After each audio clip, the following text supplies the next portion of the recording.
امریکی صدر Donald Trump دوسری مدت کے لیے صدر بننا چاہتے ہیں، لیکن تمام عوامی سروے یہ کہہ رہے ہیں کہ اپنی احمقانہ حرکتوں اور فیصلوں کے باعث صدر ٹرمپ غیر مقبول ہو چکے ہیں اور الیکشن ہار جائیں گے۔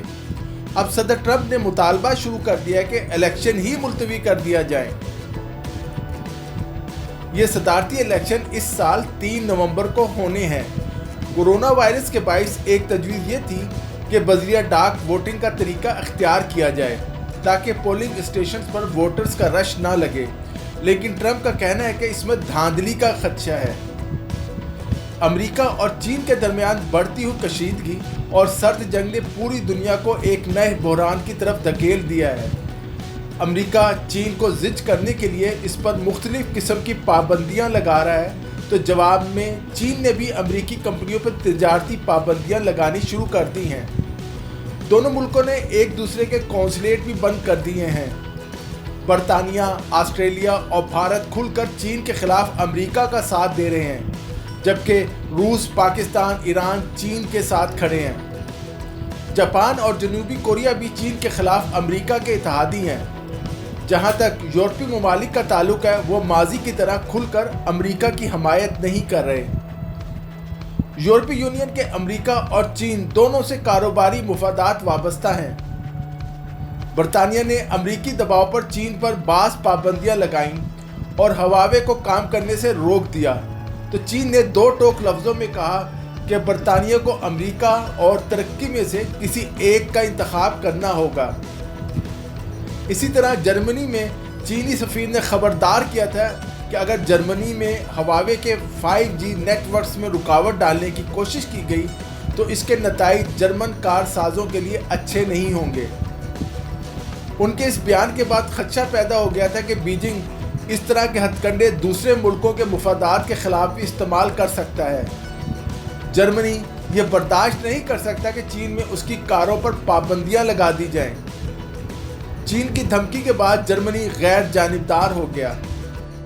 شنگھائی میں قائم مارکیٹ انٹیلیجنس فرم ایمرجنگ اسٹریٹجیز کا کہنا ہے کہ قومی مفاد کی بات آئے تو چینی حکمران جماعت کی جانب سے بائیکاٹ کی اپیل پر شہری عمل کرنے میں دیر نہیں لگاتے۔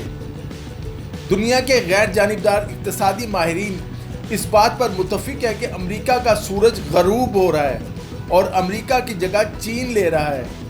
آئندہ چند سال میں چین دنیا کی سب سے بڑی معیشت بن چکا ہوگا۔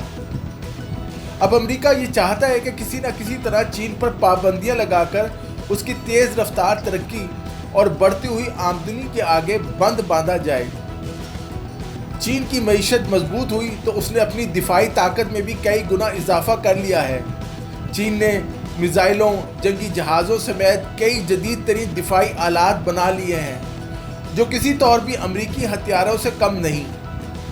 چین میں مضبوط نظام حکومت اور ایک پارٹی سسٹم کے باعث پالیسیوں میں بھی تسلسل ہے، جبکہ چین کے مقابلے میں امریکہ کا سیاسی و سماجی ڈھانچہ ٹوٹ پھوٹ کا شکار ہے۔ امریکہ میں حالت یہ ہو گئی ہے کہ جس نے امریکہ دریافت کیا تھا، یعنی کولمبس، سیاہ فام امریکیوں نے کولمبس سمیت ان تمام امریکی رہنماؤں کے مجسمے گرا دیے ہیں جو سیاہ فام باشندوں کی تجارت اور انہیں غلام بنانے میں ملوث رہے ہیں۔ امریکی صدر ٹرمپ کی یہ کوشش ہے کہ اپنے عوام کی توجہ ان اندرونی مسائل سے ہٹائی جائے۔ وہ چین کو ایک بہت بڑا خطرہ بنا کر پیش کر رہے ہیں۔ دوسری طرف امریکہ نے ایک چال یہ چلی ہے کہ خود براہ راست چین سے فوجی تصادم کرنے کے بجائے انڈیا، جنوبی کوریا، جاپان اور آسٹریلیا کو شہ دے رہا ہے کہ وہ چین کے خلاف فوجی اتحاد بنائیں اور چین کا گھیراؤ کریں۔ انڈیا نے دنیا بھر سے اسلحہ اکٹھا کرنا شروع کر دیا ہے۔ امریکہ سے جدید ہیلی کاپٹرز، فرانس سے رافیل جہاز، اسرائیل سے جدید فوجی ٹیکنالوجی اور برطانیہ سے فوجی آلات بھارت پہنچنا شروع ہو گئے ہیں۔ امریکہ بھارت کی پیٹھ تھپتھپا رہا ہے کہ چڑھ جا بیٹا سولی پر رام بھلی کرے گا۔ چین کے خلاف انڈیا کو استعمال کرنے کے بعد امریکہ انڈیا کو بھی ٹشو پیپر کی طرح ڈسٹ بین میں پھینک دے گا۔ Report team Urdu news.